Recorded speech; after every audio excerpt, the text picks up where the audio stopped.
And by gosh, I think we're live. And yep, I see we're live, by gosh. Anyway, tonight, y'all, I got my new hat. This is my summer hat. The other one was, if you're wondering what's going on, this is my summer hat, because the other one was way too hot, and it's like 100 degrees here. I mean, I got a really bad sunburn. I did put some vitamin E oil on it, so I guess you won't see that because I'm not going to hold my arm up like that. So there you go. Anyway, tonight I got great guests on, and we got Lucky Stone. Hey, Lucky, hey, thanks everyone. for coming. And we got David Castle. And David, good thank to see you again, coming. Lucky. Yes. Thank you, Robert V, for inviting me. No problem. And tonight of all nights, we are. Oh shoot! I was just making sure that we got everything going good here. Anyway, I'm trying to watch the chat room. Sorry. Mm-hmm. You know, we always get a little slow, but don't worry, everything is good. Tonight we are going to look and review this book. If you haven't looked at this book, this is Hidden Truth, Forbidden Knowledge by Stephen Greer. This book, I think, was suggested to me by Wayne Steiger, and he had mentioned it, and I, got it, and I read it, and it's been really good. And we're going to review a few things. Now, last few weeks, we've talked all about different things about these aliens. And there's Rufus. Rufus looks like an alien from another planet, too. Yeah, he's my soul god. Absolutely. Absolutely. So now the last few weeks, we've talked about aliens because of the alien disclosure coming.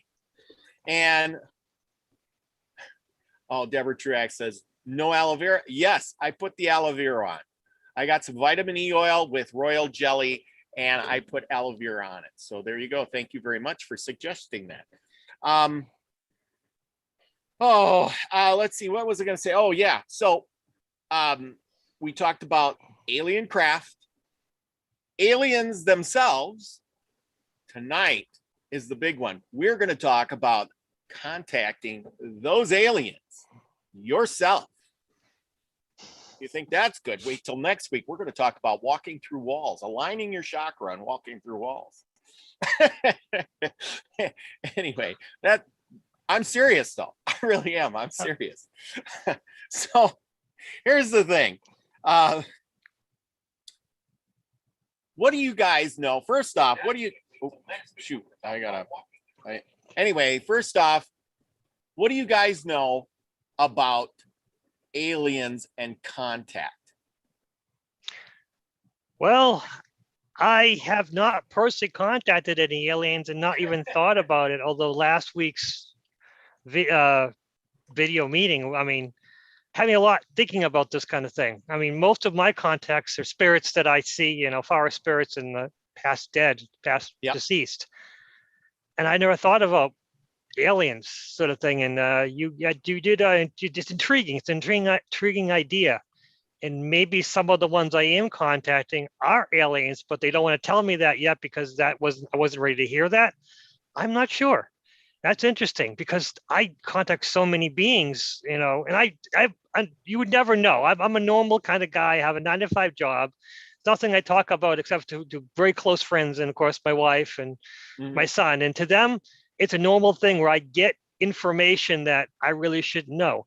Now, my wife is Southeast Asian and her parents and family are in Southeast Asia, and they're fully in it. They're 100% in it, no problem at all. While my white family, no, they don't want to talk about that kind of stuff. But her family, they ask me questions, and I go, yeah, I can give them information. With no information, they can give me nothing. Ask me a short question, I get them a long answer. Said, you do what you want with it, not my problem anymore. And usually it's like a major thing, and then they come back with a secondary question. I'm like, yeah, unfortunately, they gave you all the information that I could give you, and I gave you everything. Well, my family, I said, yeah, Uncle Joe's over there. And they're like, come on, stop it. We don't need to hear that right now. Yeah, but alien side of things, I've never thought of it. I honestly, and that's something I have to get my mind into because I can hear them and I can see physical beings of them. And most of the beings that I see that are forest elementals they're kind of shapeless. They're amorphous. They're kind of white or blue or green. But I mean, hell, they might be aliens for all I know. They just might be saying, okay, we're forest beings and, we're going to help you and keep this area clean. But wow. And who knows actually if aliens are interdimensional or they're extraterrestrial or, this alien stuff, the more you get into it, the more convoluted it gets. Yeah. So the long answer, I didn't give you a very short answer, did I? And I don't know. No, you I hit don't on know. Well, yeah, none of us really know. I mean, if you really know, you could flip up some pictures and say, see, this is me with the alien, and and then we were, back in the day, we were chugging some beers, or or hey, I'll just call up the alien right now and then we'll talk with him. You know what I'm saying? I mean, it's not like that. The closest I got, because I lived in the sticks. I lived on a horse ranch, 40 acres, breaking up into family and everything. And one day I saw a strange ship fly over the horizon, go across, stop, then shoot off. And I'm like, wow, that's crazy. So my cousins, I'm telling my cousins all about this. And we're all looking in the sky. They go, oh, we'll wait for it. They were just messing around with me. All of a sudden, this bright blue flash went across the whole sky. And then it went to a blue ball, small, and then shoot off. Whether I manifested it now or I don't know. But my cousins, when they were messing with me, they didn't mess with me anymore. They didn't want to talk about it. But that was like 2 instances with aliens or something extraterrestrial sort of thing. And I didn't see a being. I saw the strangest situation, ship. I mean, who knows? Might have been American doing crazy shit. Who knows? We don't know what technology is all about. Well, yeah, that's exactly it. And you two guys have a lot of, you do the meditation thing. You have that thing with your brain going on.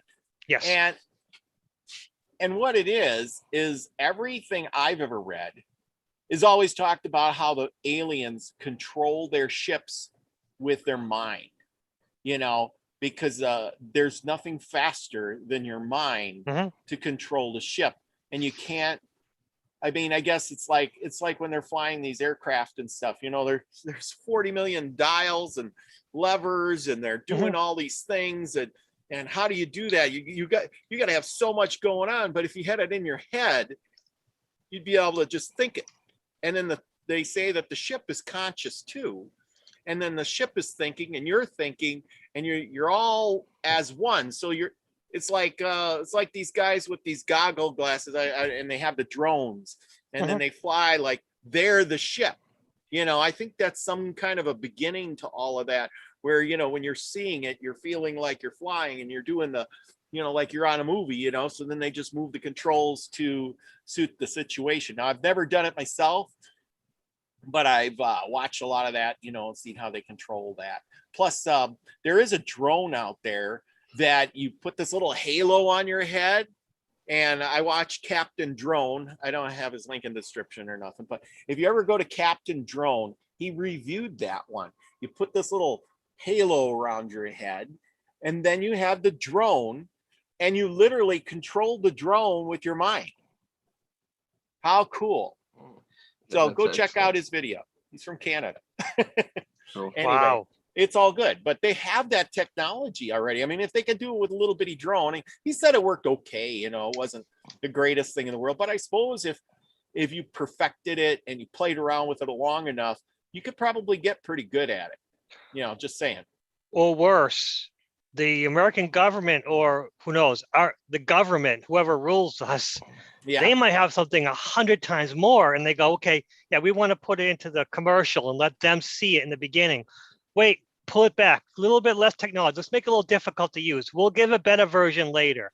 Maybe this is a way, part of full disclosure. While they just give us bits and pieces, because I have never heard anything like that. Controlling it with your mind rather than, I've seen it with usually eye movements, but with your mind, how the hell do they get? How is your mind communicating with this halo thing? That's amazing. Yeah. Hang on. If you give me a second, I'll look it up. But anyway, the point is it's amazing. Yeah.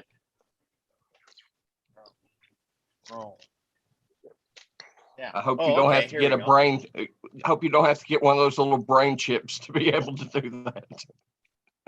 That's a Yeah, good well, thought. no. I don't think it was that. It was that ain't it. Was that Anyway. before or after he had the vaccine? Yeah, I don't think that works so good. uh, yeah, if you had the vaccine, I mean, that's all I these don't- people with the magnets on their arms and stuff. yeah, well, exactly. Is that? I don't know if that's true. I haven't. I don't think it's true. I think it's all just part of part of the conspiracy stuff. Is I think they give us ridiculous things just so they can, we can poo-poo all these people. Says conspiracy crazies are crazy. Okay, let's see. Hang on, guys. I think I got it. Okay, can you see that? I see it. Yes. Yes. Yes. You drone, the mind controlled drone that will blow your mind. See the little Wow. halo the guy's wearing around his head? Yeah. Yeah. And you got the little drone and stuff here. Let's see. It's maybe you'll tell what kind of drone it is. GI gadgets for this real drone. That's amazing. So, like I said, there you go. Put the halo on, control your drone, and there you have it. My gosh, see, I told you that they had that stuff, which is and you're right. I think that your mind is so much more powerful than we're led to believe. They're saying they're going to hook us up with stuff. Oh yeah, speaking of mind control, there's Max Vision. Hey, Max is all about the mind too. So I know he has a show usually after our show around 10 o'clock or so. So go check out Max's show. I'll probably be dropping in there after I get done here. If you don't know where it is, the link is in the description below. I put it in there because I think his work is very important. Excellent work. I think, yeah, I mean, if you haven't participated in it, it's a lot of fun. I know the last time I was there, I participated, and man, I was so close on that one. I just couldn't believe it. And then of course I was really tired. So my mind was in and out. And man, when he said that, I could see it, and I wrote it down the best I could kind of describe. But man, when he flipped the picture, I was like, that's what I saw. I must have manifested him coming in too, because I was just getting ready to say, if there's people here that hasn't seen Max Vision remote viewing class, you should go over there and participate, because he's teaching these people, they're practicing on learning how to do this. So you never know, you might be really good at something that you don't know that you're really good at. Absolutely. Besides, it's training your mind. And absolutely, how many of us, train our minds to do anything? Most of us, just put on the TV and do mindless stuff, believe it or not. I'm guilty of it myself. I've done it. I'm just tired. I throw in a movie or something once, very, very seldom, but I'll throw in a movie or something and just zone out. I don't want to think.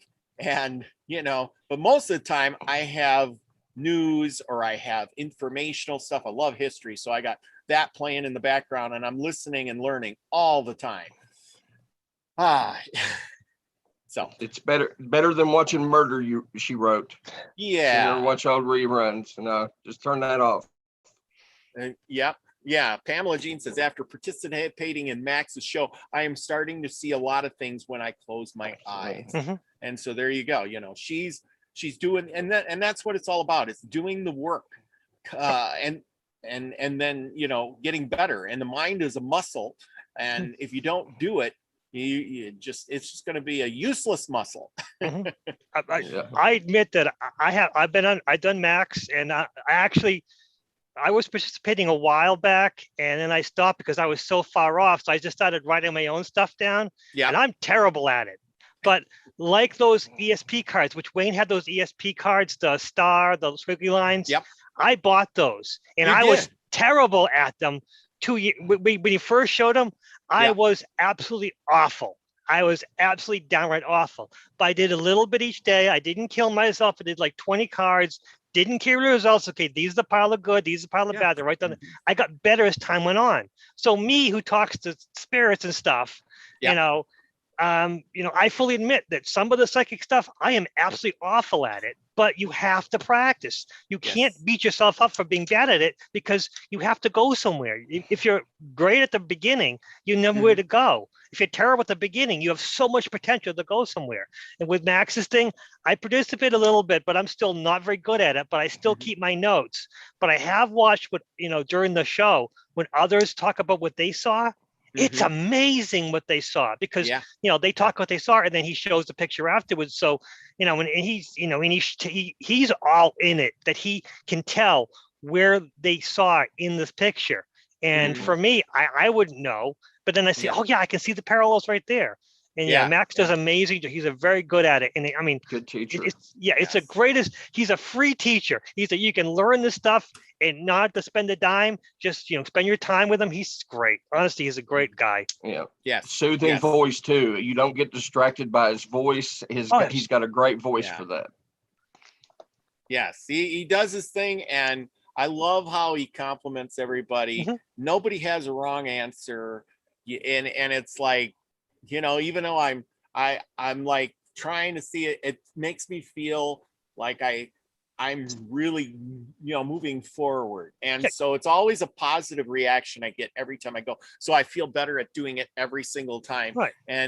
And then I want to participate more. And the only bad part is I either miss a show, I'm busy, or after this show, I try to participate and then I get tired and fall asleep. Right. But sorry, guys. Max, sorry if I fall asleep on you. Isn't that you're boring or nothing? It's just that I'm really tired by the end of the day. No, you feel included in the journey. He's great at making you feel included in the journey, which is fantastic. Yes, absolutely. And we got Big Al is dropping in. Hey, Big Al, how you doing? Hanging in there on our way back to Memphis from Nashville. And Memphis to Nashville. All right. Yeah. At least we'll still get 3 days off. Awesome. Would you get hung up in traffic somewhere? Yeah, you name it. We were there. Well, you know what season it is. It's called road construction season. Oh, yes. It's terrible. And the bridge is out of Memphis, the main bridge. And everything is just one big cluster. How's everybody else doing? Hey, Lucky. Hey, David. Hello. Hey, Al. Doing excellent, brother. I got I got the same shirt you had on last week. And I changed, so I got a different one. How about that? Yeah, man. Let's support Milky Way. Hopefully Monday I'll have those cards ready to ship out to everyone. All right. That sounds great. Everybody's looking forward to that. Now, if you want to give us an update on the cards, and for everybody who doesn't know, I put the description where you can go to the Crystal Network, look up Al's thing, and it's right in the description below here, so you can check it out. Now, I don't know how long you got, Al, before you blank out on us or something, but why don't you tell us what you know? Well, what I know is they're not at the house yet. Okay. They're coming though, right? Yeah, they'll probably be there Monday, and it's gonna take me a couple of hours to get everything in those little envelopes, the little shipping. Oh, that was a big bump. The shipping envelopes, for the cards. So that should take a couple of hours. But I'll just send everything out priority. Okay. Sounds good. Now, if somebody still who's in the chat room or sees this video later and they want to have a card, be on a card, they haven't been on one yet, do you still have room? Yeah, you got plenty of room. Of course, we're going to keep the, obviously the default is going to be the ace of diamonds for Brian, Yeah. But, and I know we were going to leave the key players on the second deck, but I think we should get all new players, except, we'll have Brian on there and then all new players. Okay. Sounds good. Sounds great. Yes. So, you got the ace of spades, king of spades, you got, so, I didn't want to use up the other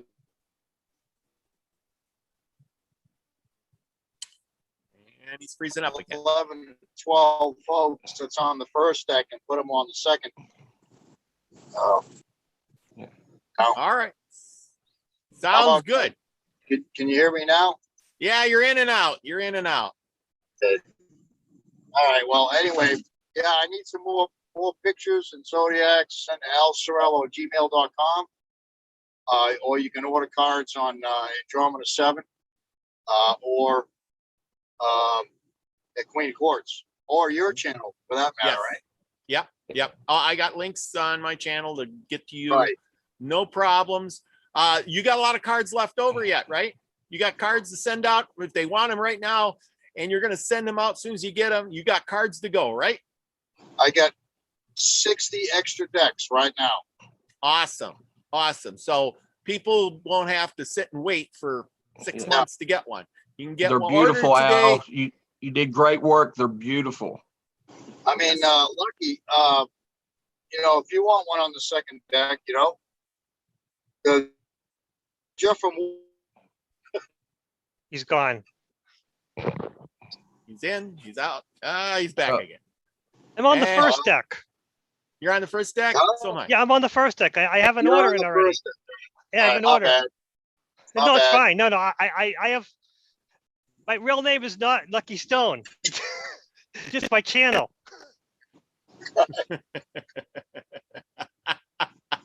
He can't That- keep that's a- track of all that. That's a long story in itself. Oh, come on, you.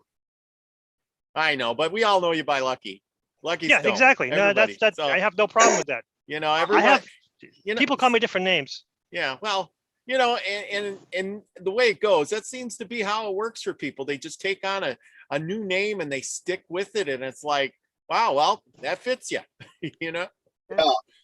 Well, you must have been lucky somewhere for someone to call you Lucky Stone. Maybe you should write a book about it. Oh God, the number of names that I have. I mean, different people call me different names. It's just what part of my life. It's one of the weird things about my life. Yeah. Okay. Well, that's Well. okay too. Maybe like I'm a chameleon or something. Well, absolutely. That happens. Hey, they used to call me Rodeo Bob. There you go. Go figure. How'd that happen? Yeah. They used to call me MacGyver in the military. There you Oh. go. There you go. Yeah, I believe it. Depends on what you're fixing. Yeah. You fix something with bubble gum. Yeah, that is true. That is true. Some people just got that kind of ingenuity. Yeah. That Yeah. is. Well, my dad, he was a watchmaker back in the day. He taught me a lot. Yeah. Well, back in the day, people were very resourceful for things. Yeah. Well, they had Yeah. to be back in the 40s and 50s. Yeah. Yeah. Today Even for- we just hold this black mirror in our hands and we talk, and we think we're the smartest things in the world, but we're really not. Allie Berry just stopped in and said, I just arrived. What sort of beautiful deck for sale? And we're talking about Al's beautiful deck of cards that he made with all the Soul Tribe, Milky Way Soul Tribe members on it. And it doesn't take anything to be a member. All you have to do is send Al your picture and your zodiac sign to the email address he provides, and he'll put you on the next deck, and you can buy yourself a deck of cards with your picture on the deck of cards. And he'll design it to any way you like, pretty much, right? Yes, any way you want, and if you don't want your name on the side, you can put whatever name you want, like Lucky Stone, for instance. There you go. See, so it's really good. So Allie Berry, you want to get in on a deck of cards? You want to buy a deck of cards with everybody else on there for this deck? You just let Al know, and you can buy yourself a deck. It's really easy to do. It's all set up. If you got PayPal, it takes you 15 minutes, and you'll have it. Well, not 15 minutes. I should stop the pressers. 20, 30 seconds. I just click, and bam, I already bought another deck of cards. It's that easy. Yeah. Well, I don't know. I guess you got how many subscribers? Over 200, right? Yeah. Well, yeah, something like that. Anyway, she says, Where can I purchase? Okay, the link below here, it says where to purchase. It says Al's Creations at the Crystal Network, and it's got his email address. You just click on that. It shows you all the stuff. Just read, follow the directions. It's really easy. All right. Awesome.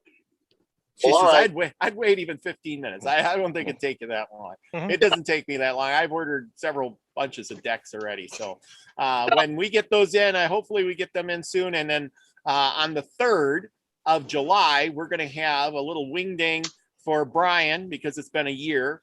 Is it not? And we're going to get everybody together, as many people as we can. And we're going to do a little tribute to him. And we're going to take some of the Milky Way Soul Tribe cards and I'm going to give some of them away. Okay. So, so if you didn't get a deck and you can't afford a deck, you might have a chance to win a deck for free. So go figure. Be watching. I bought 2 decks, Robert V, and I'm going to give one of them away during your show. Oh, that's awesome. Yeah, I'll send you one. Yeah, cool. I mean, I'm sure we'll have some extras to give away, but I mean, that's just like on Wayne's channel. He's got how many subscribers? And he's on the deck. Yeah, he's like 42,000, I think Yes, it is. he's got 42,000. He's the 2 of clubs.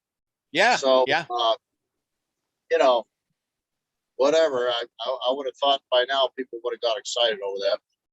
Yeah, well, some of us did, and some people I know, some people in the chat room, some people who watch, they don't have a lot of money, and I understand that. You don't have to say I don't have a lot of money because times are tough right now. Al, you're lucky you got a job. You're driving truck, you're making money to do all this stuff. I got a job, so I can afford to do this. You wouldn't believe how much it costs to put on this show, believe it or not. So if you have a job right now in these days and these times, be thankful for that. Share the love, with other people. Don't be so stingy. How was it? If your glass is almost full, give some up. The universe will automatically fill it up. That's really kind of the way it works too. I mean, I'm not all Bible thumper or anything like that, but it's absolutely true. It goes a long ways, Robert. It really does. I mean, you be nice to others, and they'll be nice to you too. And like we talked about last week, sometimes we make mistakes. We say things we didn't mean. And we've all done it. I've done it to you. Yeah. And look where it got you. Anyway, it got me in a lot of trouble. I'll tell you that. That's right. Yeah. Well, I'll tell you what. So tonight, Al, we're talking about contacting aliens. We had the thing. You were a little late, but we've been talking about this contacting the aliens, and we talked about spaceships. We talked about alien different races, and tonight we're talking about actually contacting them and getting a hold of them, like ringing them up the phone. Hey, alien, I want to talk with you. Don't abduct me, but I just want to talk with you. But I hear you there. Yeah. Do you got any words of advice on that? Well, we've got plenty of aliens right now. The CDC. Let's see who else. Everybody in the health industry is pretty much an alien to us now, right? I guess so. And who knows, there might be something to that. Now, speaking of that, I am putting together a video talking about that stuff, which we near not say. And that video is going to be really mind-blowing. Yeah. Okay. So now listen to me. You won't be able to see it on YouTube. You'll have to go to the Brighteon channel, the Milky Way Soul Tribe Brighteon channel, to watch it. I should have it done by this next week, sometime Wednesday or Thursday or something. But anyway, or maybe sooner, I don't know. But it will be on there. And if you want, go over there, subscribe to Brighteon with the Milky Way Soul Tribe. I'm looking to get more people over in case we ever get shut off of YouTube because Al opens his mouth and says the wrong words and our stream goes down and I have to blame it all on him. Well, So- actually, a lot of a lot of the folks now on YouTube, they're not saying the word directly so that the algorithm doesn't pick up and get a strike. Okay. So, I mean, you could talk about anything you want. You just have to word it differently and not pronounce it exactly the same way. Yes, yes. Oh, well, but that's the thing. People, we screw up. We say the wrong word, and that's all it takes. And that algorithm catches the. It's amazing how fast that algorithm will catch them words and use it against us. And so, you just have to be quiet, or if you don't want to screw up, you just have to use a different outlet. I mean, it's fine. I love YouTube. YouTube's been really good so far. It's just, you got to watch what you say and follow their guidelines. And if you don't, it's going to bite you in the butt. Well, you've got your other channel on the description below, right? Yes. Okay. Yeah. And if something ever happens, I can go over there too and post things. But Brighteon is supposed to do some things with live stream soon. So we'll be able to live stream with that and then maybe have chat underneath or something too.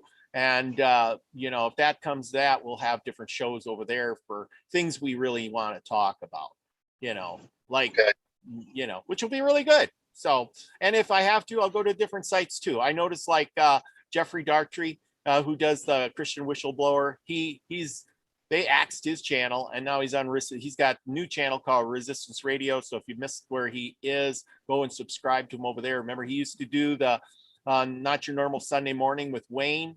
But he's still out there. They just took down his channel, gave him 3 strikes, and bam, he was out just like that. Okay. He is on. He has a website. Go over there, check him out. He's a real good guy. I like listening to a lot of stuff he says. And he's doing I think he's on Rockfin, where it's a paid subscription kind of thing. And I don't even know if I want to pay for it, but I might. But then that's where he's going to talk about all that stuff that gets him in trouble. What about what about BitChute? Yeah, I think he's on BitChute too. I don't know what's going on over there. I'm on BitChute. I have a channel over there, but I don't have anything posted. Okay. So, I have to check that out. I just don't have all the time in the world to sit on the computer. Anyway, back to what we're talking about, because this is really important. And as we get more people, we got a whole bunch of people that piled in, and I want to say hi to them before we get going. And I'll do this really quick because I really got a lot to say tonight about this. And I got 2 great guys on here with mind control stuff going on, and they're not being mind controlled. They're mind controlling or contacting. So we're going to talk about that. So just a second here. And we got Pamela Jean, who's been in the house, and she knows all about aliens. You got to go check out her blog site. Oh God, now it slipped my name. I can't remember it. Pamela Jean, put that thing in there in the comment section for your dealie. I forgot what it is. She's been really great. She knows a lot about things, and she's been really supportive as a person who's contacted or knows about alien stuff. So go read her blog that she's got. I can't remember what it's on the tip of my tongue and it's escaped me. Anyway, we got Susie Cuzu in the house. I heard your song, Susie, today on the radio on the 50s channel. And we got Lady Spitfire. And thanks for coming. And we got Isby is in the house, 963. And we have Deborah Truax in the house. Thank you for coming. I hope I said the name right. I think I did. She gave me a thumbs up on that one day. We got Allie Berry, who I've already mentioned. Thanks for coming. And she's probably going to go get some cards. Let's see. We had Posey, who's in the house. And Max Vision, of course, we've talked about. Max, thank you for coming. And Joe Sapien is in the house. Thank you for coming. Gee, if I missed anybody, I am so sorry. Let's see, Posey. Oh, Chloe is in the house. She's at work, but she says, love you all. Chloe's so sweet. She works so hard. I tell you, so give her a lot of credit and send her lots of love. And, because, she's a hardworking gal. And Ruby Tuesday, that's it. Ruby Tuesday 99blogspot.com. Now go check that out. And Loretta Ignama is in the house. I'm listening, gonna be driving. She's driving. I've done that a lot of times. I listen and I drive. And Mary Wins is in the house. Thank you for Mary for coming. I hope you got your sticker you won a while back. I sent it out and all was good. Elderberry's in the house. All right. Well, we're getting quite a full house. So we're gonna start talking about this stuff here. Now remember, we're talking about Stephen Greer, who wrote this book, Hidden Truth, Forbidden Knowledge. Now, if you haven't read this book, go check it out at your library or go buy it. It's on Amazon. Sorry I didn't put it in the link. Cecilia and Favor, thank you for coming. And there's Steve, Slightly Slanted. Thank you for coming, Steve. You were out fishing the other day.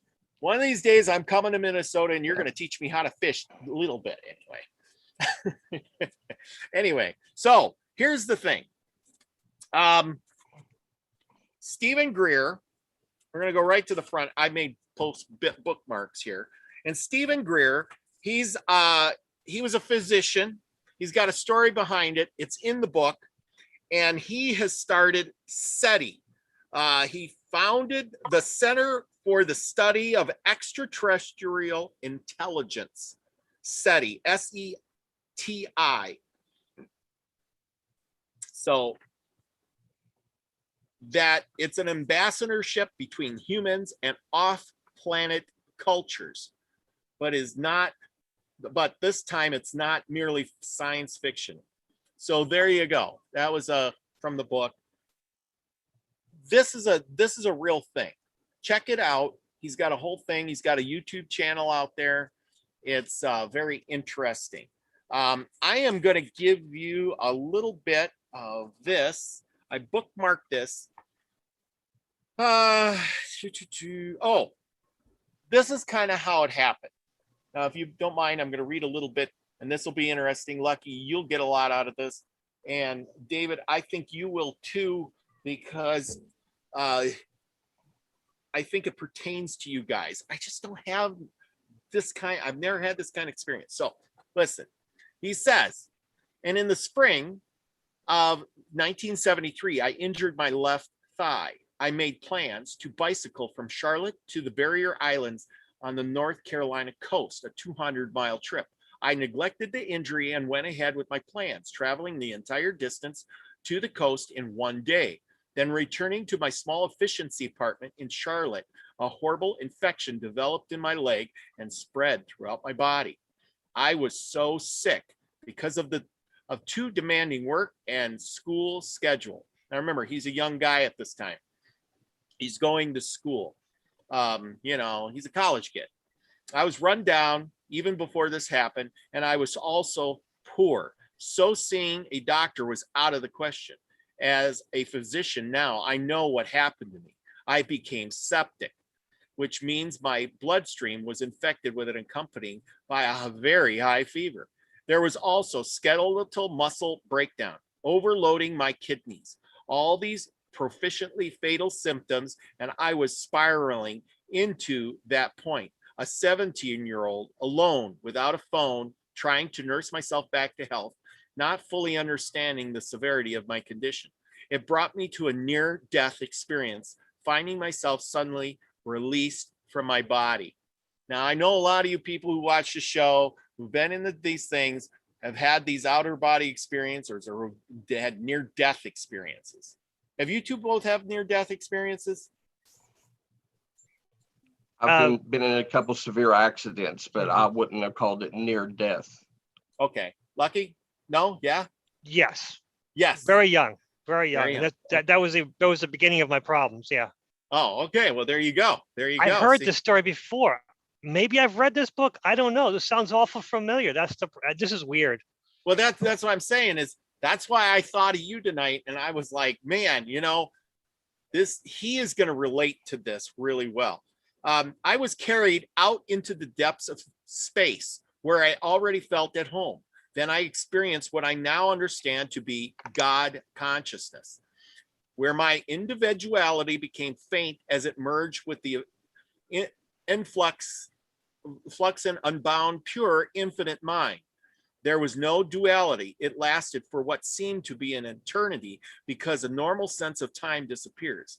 In that state of being, I could see all of creation, the vastness of the cosmos, and it was beautiful beyond words. There was nothing frightening about it, only infinite awareness, joy, and the perception of endless perfect creation. Eventually, two brilliant Sicilian lights approached out of the stars. I now understand them to be avatars, manifestations of God. They were not anamorphic and anthropic. They appeared as brilliant points of light, pure conscious energy. They were the twin avatars for our era. As the avatars approached me, I entered a state of oneness with them. It was incredibly beautiful. Then there was a conveyance of knowledge in a pre-verbal form, before and beyond words. It's as if when you say apple, within the word is an actual image of the apple, which could be astral, a light form. And within that conscious image is the pure idea form of the apple itself, its essence. That is how information is being transmitted to me. Gee, I remember where we heard that from, and that was with the aerial. Shoot, I don't have. I had it here a second ago. The book, the alien book with the aerial. Remember, I had that on. That was the week before last, and she was talking about, the lady was talking to Ariel, and she had said they talked through the mind and everything was images. Okay, I have no sense of how long this union with God lasted. I was affected by the beauty of it all, and yet very overwhelmed at the same time. Eventually, the episode moved into more of a linear style of communication. One of the avatars said, "You may come with us or return to Earth." I had the presence of mind to ask, "Well, what if is your will?" And the being replied, "Well, it's our desire that you go back to Earth to do other things."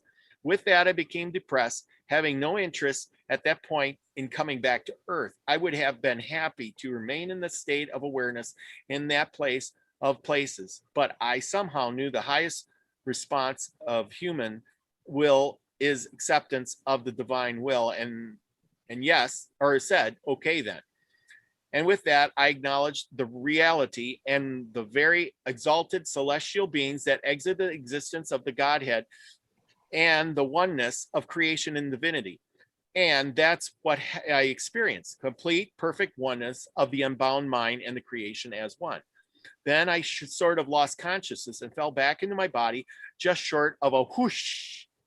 I was back in my body, but must have been out a long time, long enough to lose consciousness, connection, and with all my neutral centers. Although my sensory input was working, I remember clearly, as if it's today, seeing the maple tree outside in a little apartment moving in the wind against the streetlights.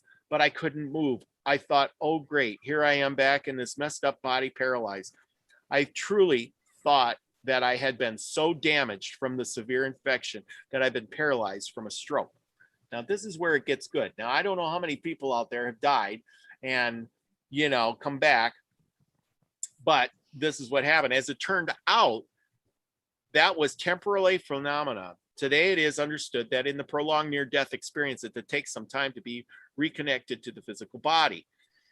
As then, I felt being in the room, a sense of my test to test my will to live. It was somewhat frightening but perhaps a necessary experience that forced me to use my willpower to remain here. There was this force that seemed to be pulling me back out. So I would go back out of my body and then return. I had to exercise volition to remain in the physical body and keep my astral body of light and conscious body integrated with it. And after about a half a dozen tries, I nailed it and I remained here. I then became fully awake and regained my motor skills. As they say in Britain, I was quite gobsmacked. This experience altered my life like nothing before, changing everything. I had been taught that there was no divine being or conscious exist after the death of the body. I know now from direct experience that this is false. God does exist, and as do his messengers. For me, nothing would ever be the same. I learned that death is not to be feared, that in fact, there is no death, only a transformation from one state to another. As I got up and reimagined with the world, I remained in this state for incredible bliss, a rare state of higher consciousness when the unbound quality of cosmic awareness was still awake in me. Enclosed in a room, I could be infinitely aware of the same time. The mystics call this cosmic consciousness state I continue to experience sometime thereafter. Interestingly, my diseased leg spontaneously healed. I didn't see a doctor or receive antibiotic medication during the entire episode. So there. What do you have to say about that? It's amazing. Honestly, it is. It's honestly, I don't know what to say about it. It's interesting because it's a different. Wow, I don't know. There's so much to it. Huh. Well, I mean, I know you were saying you had a near-death experience. So, did that jog any of those memories? Did you have anything similar to that? It was totally different. I was young. I was so young. I was less than 4.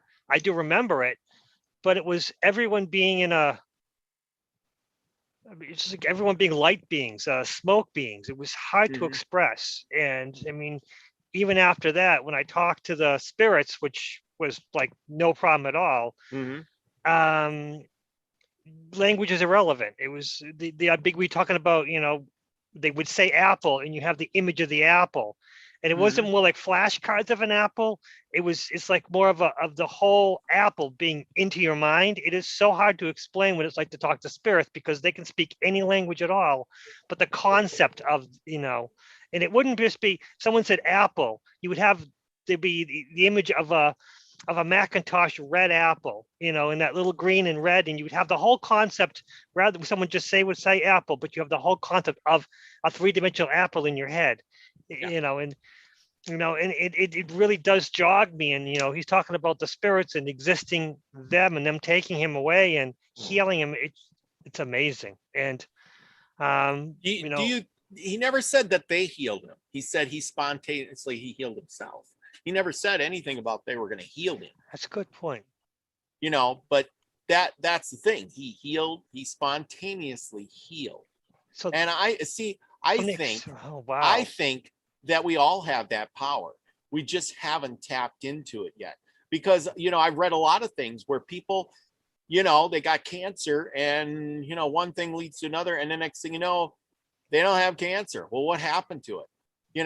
Did you go to all your therapy? Did you do this? Did you do that? Nope. It's gone. How did that happen? And then, of course, everybody blames it on you had an intervention. God came and touched you, blah, blah, blah. And I don't think it's that at all. I think it's us. We have the power to do those things ourselves, but we have to, I want to say enlighten, but I don't think it's enlighten. I think it's more of a raise our vibration and frequency to let our body do what it needs to do, or maybe our light body heals our physical body. Absolutely, 100%. But the only problem with you using the word enlightened, I don't think enlightened actually exists. People use it as like a moniker, a label, a proud thing. You can't be enlightened. You can be on the journey to enlightenment, but whenever you become totally enlightened, because I have been there where I know everything. Everything's perfect. That's when the shit hits the fan. When things go, you have right after that is when you hit the anxiety, the depression, the rage, and it's like, what has happened to me? Everything was perfect just a while ago. The problem with it is when people tell you enlightened, I'm an enlightened being. No, you're on the journey to enlightenment, because it's like a stepping stone where you get to a certain level, but there's a whole more steps later. And that's kind of what this is. You're right. Did the experience that he had help him to heal himself? did they give him the tools and him to realize, okay, I can do this. I know what my body is about, and I know where my body should be, and I will, energetically bring myself to that place. Mm-hmm. And that does remind me of other things, other books I read back in the 90s about individual who was on the way to do a lecture, and he fell, and he scraped his leg and ripped his pants, and he ran back to the hotel, changed his pants, and said, how am I going to get to the hotel room? What's going to happen? Wait, everything's going to work out. I'm just not going to worry about the injury, which was filled with gravel and everything, because he just tore his pants up because he fell so much. I don't know how he did this with damage, but he says everything's going to work out. If everything works out perfectly, I'll get to where I need to be. And he walked out, and there was a taxi just happened to be dropped someone off. He went in, he got to his lecture, he made the lecture, he forgot about the injury. And when he got back to the hotel, he was like, oh, that's fine. My leg was full of gravel. And he looked, and his leg was dirty, but the injury wasn't there. Mm-hmm. And that's when he realized that he was so focused on what he needed to achieve, he healed himself. And it was just one of those things. And he was a motivational speaker.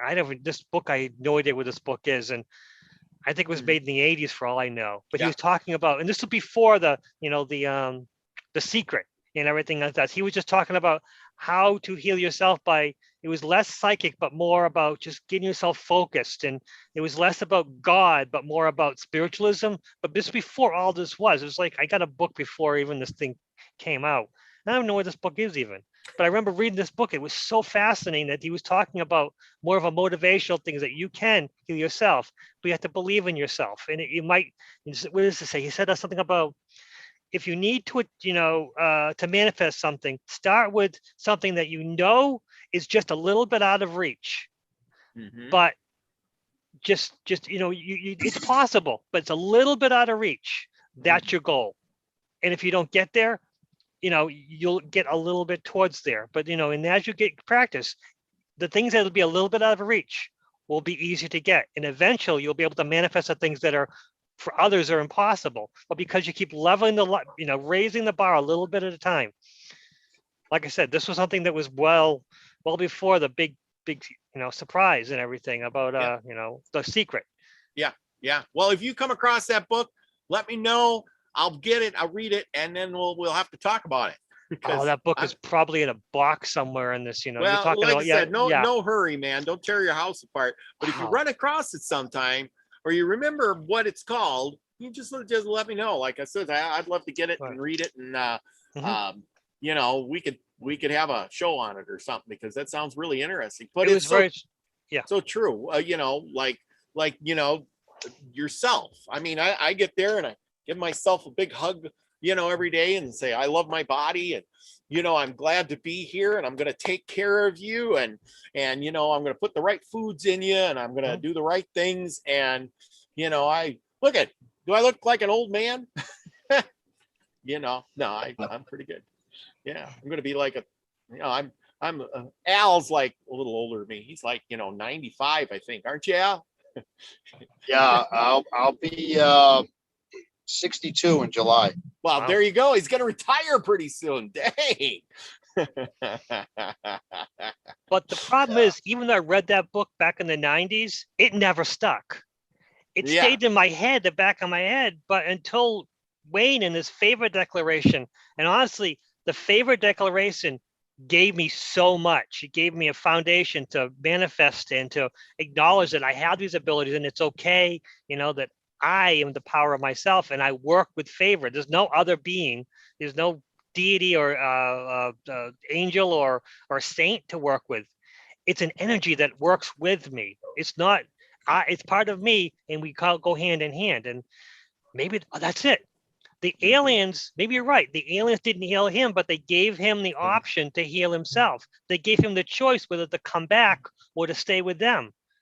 And they said, well, we'd rather you go back to Earth. And he says, all right, I'll go back to Earth. And when he went back to Earth, he was healed. Wow. That's fascinating.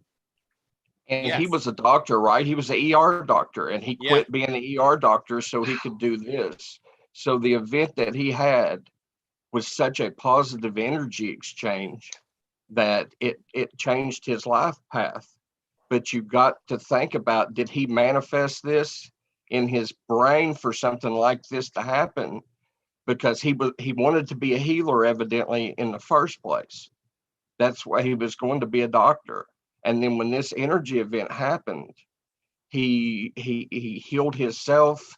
So to me, that kind of means maybe he had planned this in his life contract all along. He wanted to learn, he wanted something so dramatic to change his life path and to change his life that he manifested this from his reality. Absolutely could. There's a lot of other things he did in the book too.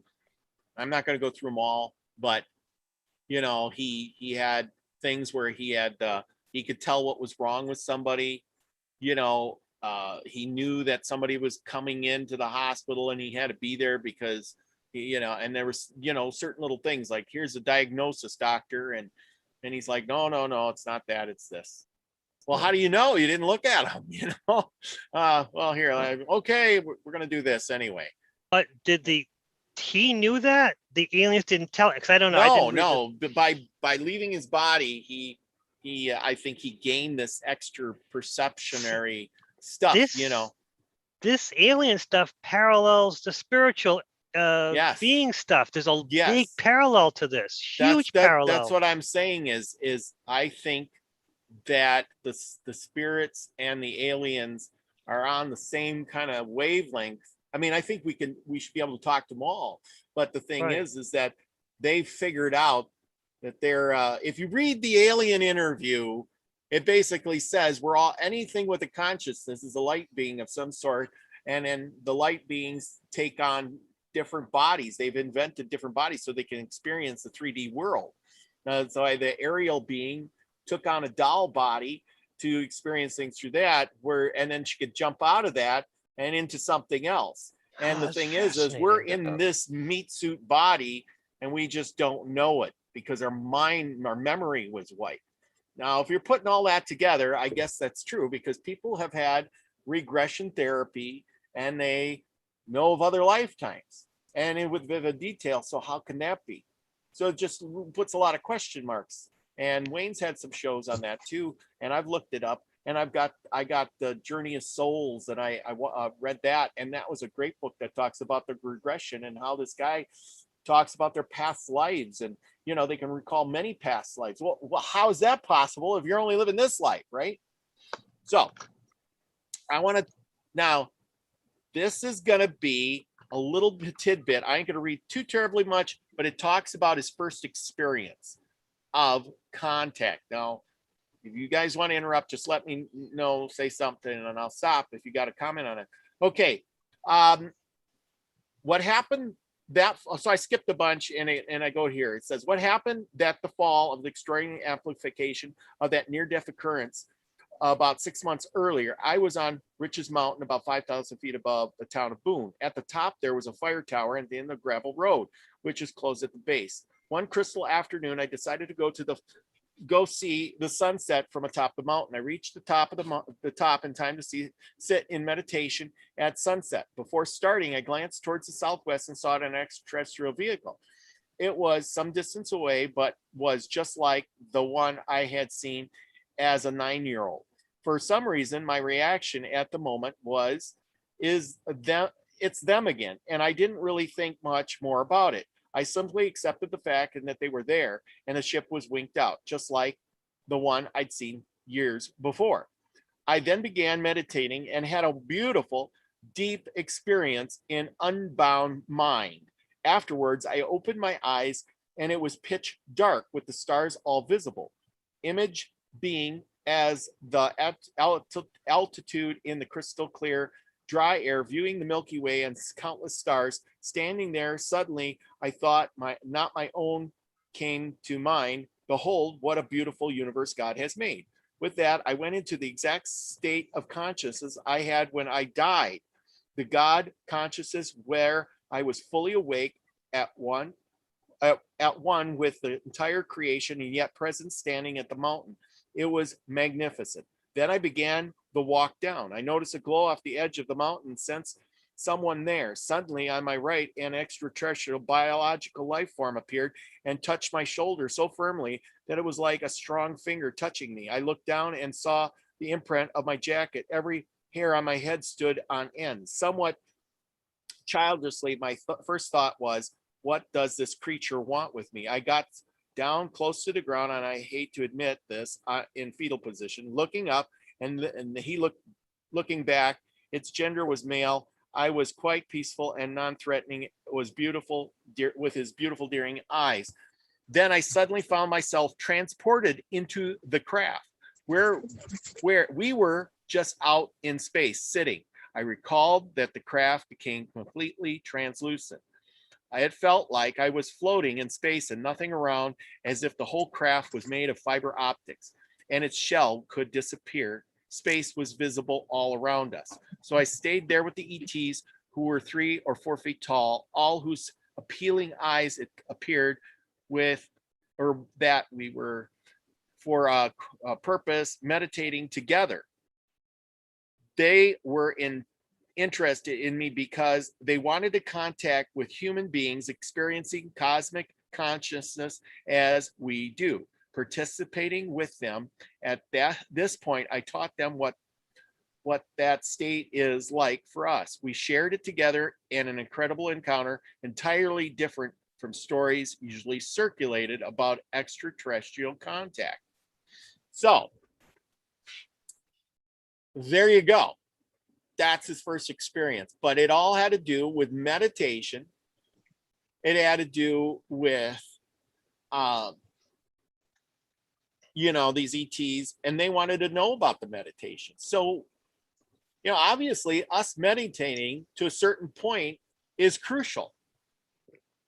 Now, it did say something in there about this meditation, and I wanted to ask you about that, David. Is it said, I went in an exact state of consciousness. I had the God consciousness where I was fully awake with entire creation, yet present standing at the mount was magnificent. I think it was something like that. He mentioned a certain type of being meditating, a beautiful, deep experience in an unbound mind. Explain that unbound mind. When I get really deep into meditation, I'll have the feeling that you get when you go down a big hill on a roller coaster. You get that, you're losing your stomach. It's like you're going up and you're going down, and then you're like, you're weightless, and you can tell that you're moving, and you don't know where exactly you're going, but you never feel like you're threatened in any sort of way. It's like a fun kind of tingly feeling. And when you're in that state of mind, if you can clear your head, you get downloads or messages, whatever you want to call them. But it could be your higher self. It could be something on a different frequency. You don't really absolutely know who it is. I've never asked. So, well, maybe it's time to ask. Yeah. I mean, that could be a question in itself. Never comes into my mind to ask, hey, who is this? I mean, you just get these messages, and it feels good. You feel like you're in a loving environment. You don't feel threatened at all. So that's awesome. That's awesome. Really strong energy. That's all you feel. Really strong energy. Nice. Yeah. So see, there must be something the aliens can, pick up on this meditation stuff. And apparently he's made it a thing where he teaches people now how to contact aliens.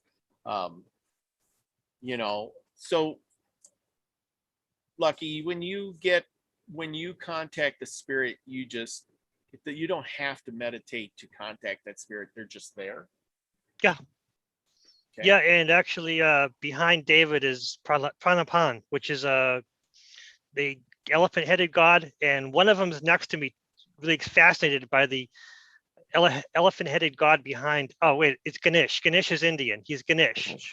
Yeah. But this individual calls him Pranapan, which is Thai. I believe it's Thai, or maybe Cambodian. It's Thai.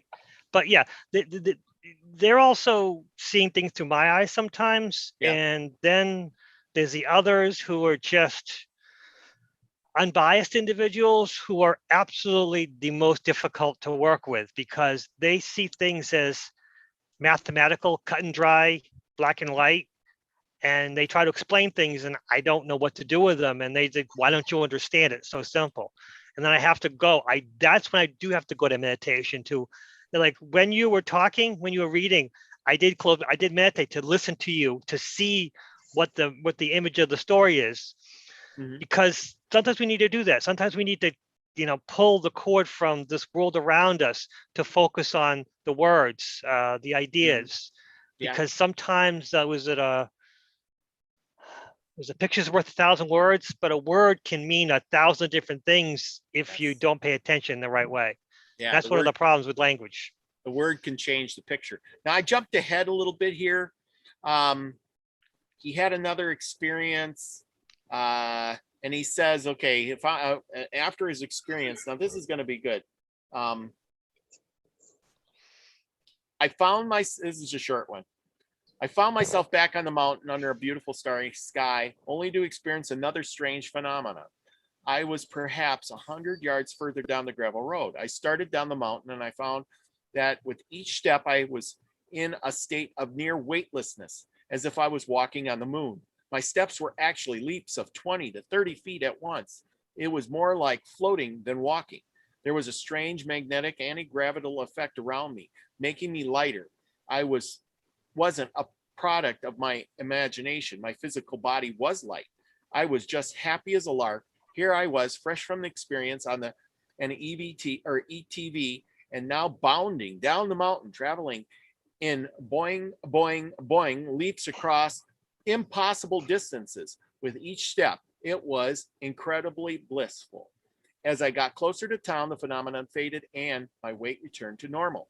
Upon reaching the little town of Boone, it looked so deserted, I thought there had been a nuclear war. I thought it was 9 or 10 o'clock at night. Everything should have been open. Remember, it's a little college town in North Carolina. I thought, okay, we ain't gonna go into that. So anyway, so after his experience, he was again in that enlightened state to the point where, it affected his physical body. So, if you, but that's what I'm saying is in these states of mind, we don't realize it, but it does affect our body. I mean, the first time he healed his leg. The next time he was, out with the aliens in space, and now he returned from the space again. And now it affected his body by being light as a feather, being able to, spring 20, 30 feet. He can keep up with Bigfoot, So there you go. To me, it sounds like he's feeling these frequencies, and these frequencies are kind of overriding what his limits have been taught by his body. His body thinks they can do, but when he gets these frequencies or has these experiences, that changes his perception. Yes, exactly. And that's what it all is our perception. Now this week I've done, how should I put it? I wanted to do things, with my mind, or, do something. And then I realized that even though I verbally said it and try to get it in my mind that I wanted to do this, I realized that something inside me was holding me back.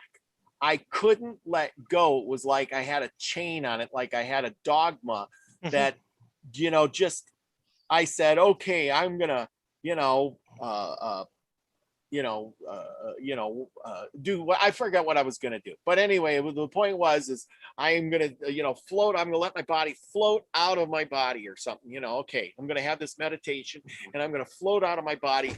And the little voice inside me is telling me, no, you can't. No, you can't. I'm saying, yes, I can. Yes, I can. Yes, I can. And it's saying, no, you can't. And I'm like, why can't I? No, you can't. and I couldn't break that chain. Why? Well, you let yourself get distracted. I mean, that's all it is it was a distraction.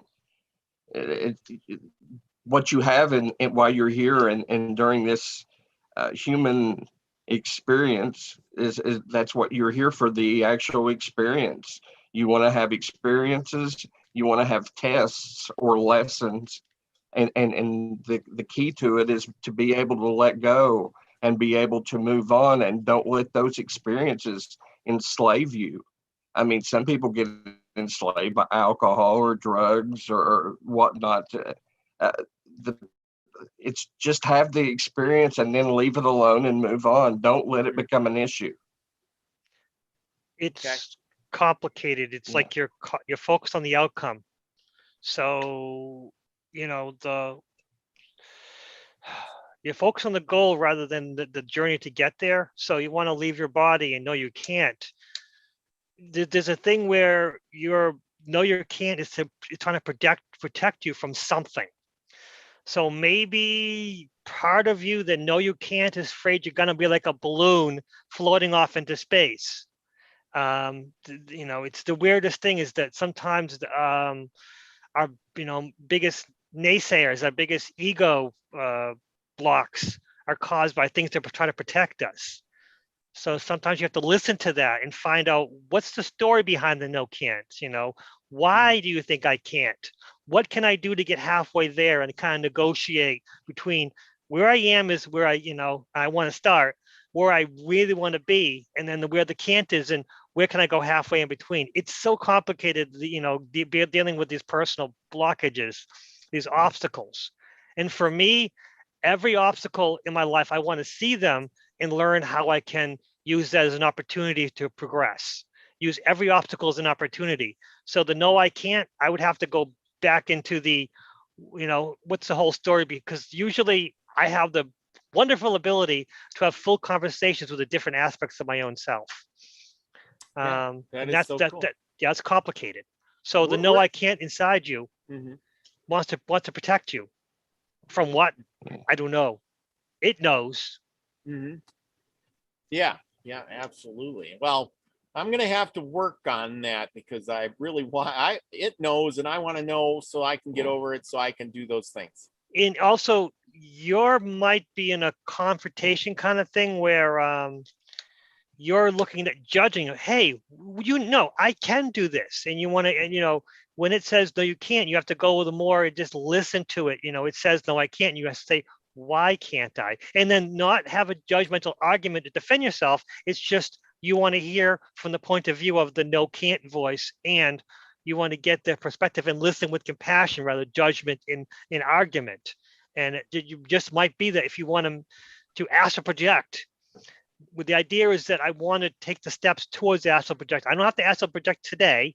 I just want to go try this time and then confront those obstacles and see what. No, face those, not confront, face those obstacles, have a full conversation within yourself to say, okay, you say I can't, why don't you think I can? Let's have a conversation, not an argument, just be compassionate. Because sometimes one of the biggest things is those voices in our heads just want someone to listen to them. And sometimes we just don't listen to them. We don't listen to their voices. The biggest thing is we have is our biggest, closest friend is ourselves. And also, it's our closest enemy, and we have to prevent being our own enemy, but be our own friend and listen to ourselves. Compassionate listening to ourselves, and from there you go to anyone else. I so much agree. I so much agree with that. And that sounds so easy when I'm saying it, but when I do it day to day, it's like I got to stop myself saying, yeah, you're arguing with yourself. You got to stop doing that. Yeah, I totally get that. Well, by gosh, we went through a lot of that. You know, we're getting long in the tooth here.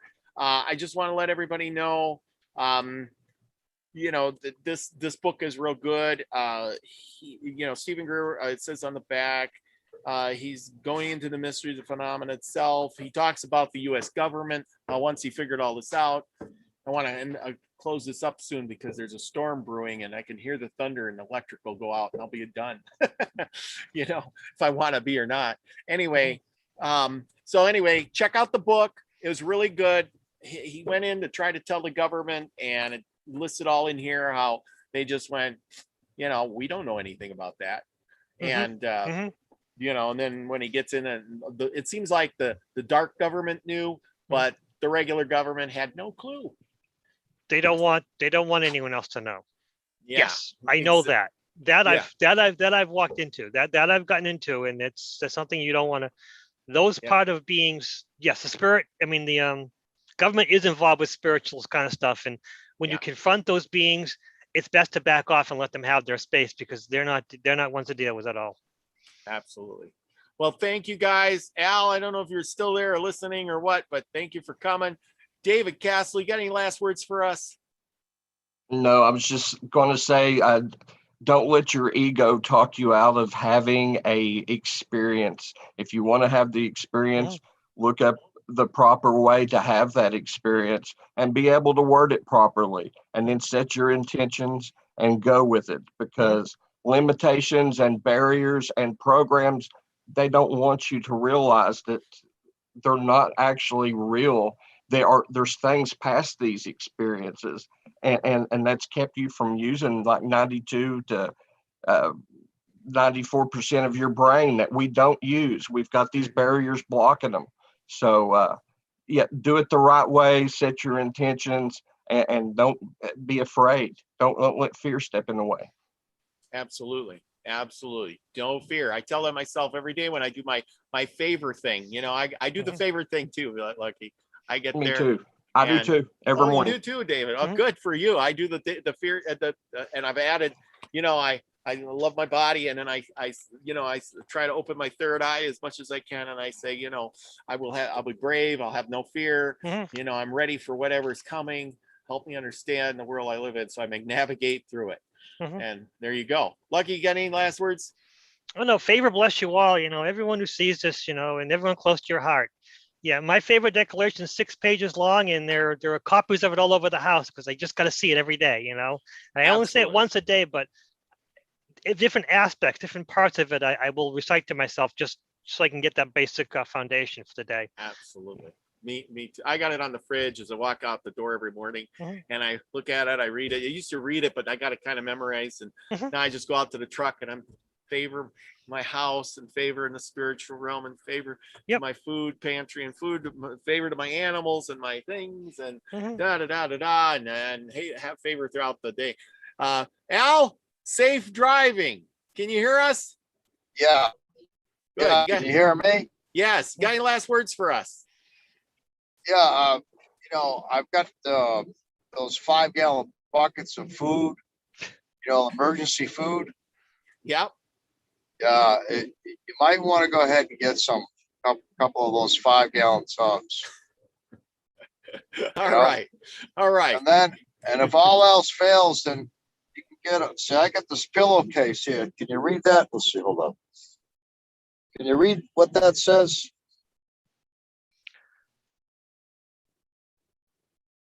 Yeah. Yes. It says tonight, and then this one, not tonight. Would you give that to the wife, and she just flips it over if you know you're gonna get lucky or not? Yeah, if I get lucky, she said she'll show this on, you know, tonight. And I say, oh boy, I'm all excited, you know. But if she's got a headache, then that's not tonight. Not tonight. All right. Well, I like that. That leaves it on a happy note. We're all glad. We're glad that everybody could come. Remember, go out, share the love, be that frequency you want to receive. Tell others. If you're lucky enough to have what you have and you're in good spirits and shape, share something, even if it's not material stuff. Give somebody a wave, give somebody a smile, do something nice to somebody else, and it'll come back to you. It's all how it all works. You give a little and the world gives back to you. And with that, be the frequency you want to receive. I love you all. Peace, everybody.